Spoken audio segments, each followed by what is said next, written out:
So, what a view. And what a difficulty to get 300 people back into a room. Yeah, very interesting. This room filled with 300 people, almost 80 people online. So it's very nice to see you all back online and in live. It has been a long time ago, and it's good to see so many of you back at the joint GA and technical conference of EUROPUR and Euromolders. I also want to seize the occasion to greet the nearly 80 people who are now joining us via the web from a distance. The cameras are there for the ones who didn't notice. I want to extend a very warm welcome to everybody. And as we are in Amsterdam, it is also a special pleasure for me to welcome you to my country of origin, which I also could not visit due to the pandemic for a long time. Just to say it in Dutch, hartelijk welkom allemaal. En vanavond drinken we er nog een. When preparing my speech for today, I did reread the speech I had given in Lisbon in 2019. The content could be reflected like this. At that time, on the business side, 2018 was a challenging year for the flexible PU foam industry in Europe, and a lot was influenced by instability of prices and supply of raw materials and continuation of 2017, which was already not an easy year. However, as will be seen from the market report later today, the PU foam industry has proven to be resilient and the production tonnage still remain at high levels. That was 2019. Well, I think exactly the same comments could be made for the period 2020 and 2021. Partly triggered by the pandemic, partly by a conjunction of unfavorable weather conditions, but also partly due to a structural weakness in our supply chains.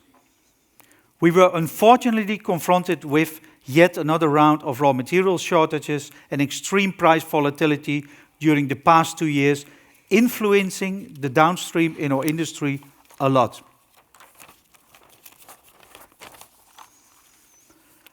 Our market reports show the likely evolutions for raw materials in the coming years. And while the situation should largely normalize for polyols, the situation is expected to just about balance the tightness for diisocyanates in a context of healthy global growth, and therefore supporting a steady upgoing demand for polyurethanes.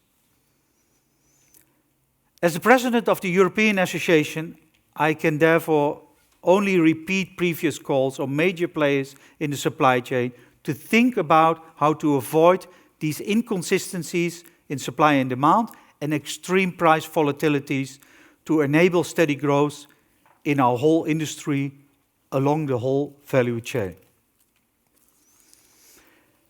In the coming 2 days, we will be discussing many different topics relating to the flexible foam supply chains for both slab stock as also molded foams. I hope you will appreciate that we are touching on all important issues in these times for our industries. When making the program, I insisted that we should have sessions on digitalization and on circular economy aspects, because I'm convinced that these two topics will keep our industry busy in the decade to come. I'm therefore particularly glad that we could set up a session on digitalization, gathering raw material suppliers, foamers, and machine suppliers, and that nearly all announced projects on chemical recycling of flexible foams are going to be presented tomorrow. It has been a special 2 years for the industry, but also for EUROPUR and Euromolders.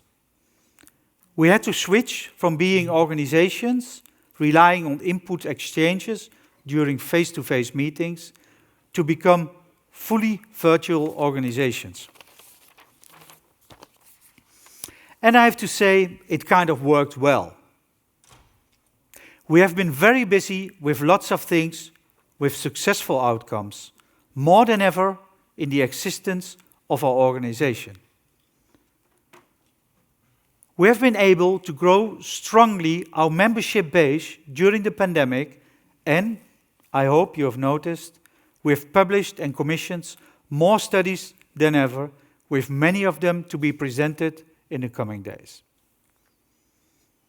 And one of the main pieces of work is still to be made available to you. That's the study on market drivers for flexible polyurethane foams between now and 2030, and what this means for the main polyurethane feedstocks. This study was kindly sponsored by the MOL Group for the members of EUROPUR and Euromolders, and we are making the finishing touch of the report in the coming days. The main outcomes will, however, be presented by Clint in the coming minutes to come. So, while we have been successful working online and from a distance, the staff at the Secretariat also tells me that they are longing for the input and brainstorming with members that lead to new ideas and projects. This is why, as from January 2022, we hope to resume at least partially with face-to-face meetings for our working groups. As this leads me to thank the many companies that dedicated experts joining the meetings of our working groups and providing feedback on the main issues we are all working on. The flexible foam industry is on a regular basis participating in an overwhelming reactive pace among all branches of the polyurethane supply chain, responding most strongly to questionnaires issued by consultants or regulatory authorities. An example in this context is, for example, the discussion on occupational exposure limits. In recent times, about 50 people from over 30 companies attended the webinars of our circular economy working groups. This is not just for the fun of being more the merrier. It is with good cooperation from our member companies that we can get our voice better heard to the outer world and can produce reports that comprehensively cover all aspects of specific issues. If you do not participate in the working groups yet, or if you are not subscribed to the specialized mailing lists we have on product stewardship, environment, health and safety, or circular economy, and if you work on those topics, I strongly encourage you to join these groups or subscribe. Otherwise, in my opinion, you are not making the most of your membership.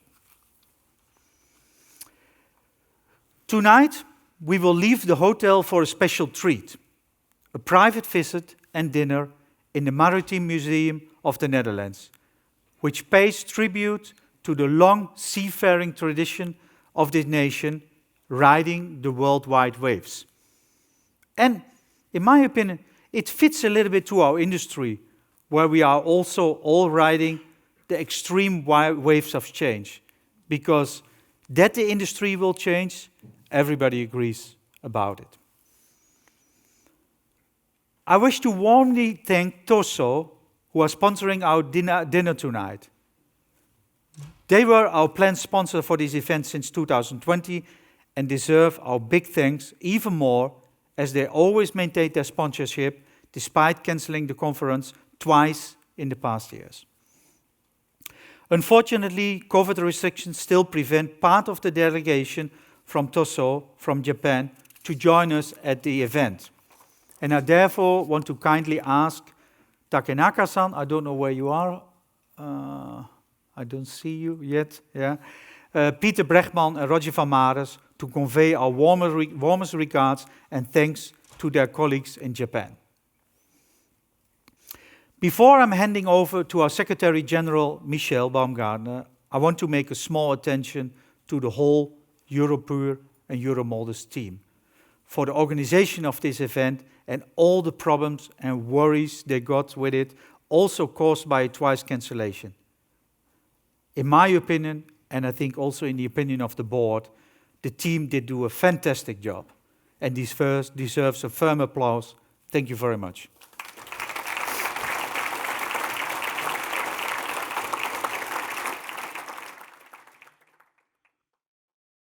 Michel will be our moderator for this event. Oh, no problem at all, Michel. I have another half an hour, but I have 1 minute 55 seconds, so I stick with it. So Michel will be our moderator for this event, and he will give you some housekeeping announcements. Please stick to it. It's important for us, but for everybody.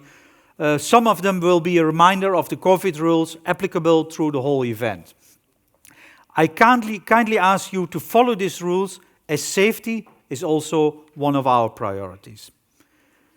Thank you all again for being here, and I wish you a good conference, and you will see me back as moderator of 2 panels during the coming 2 days. Michel, the show is yours. Thank you very much.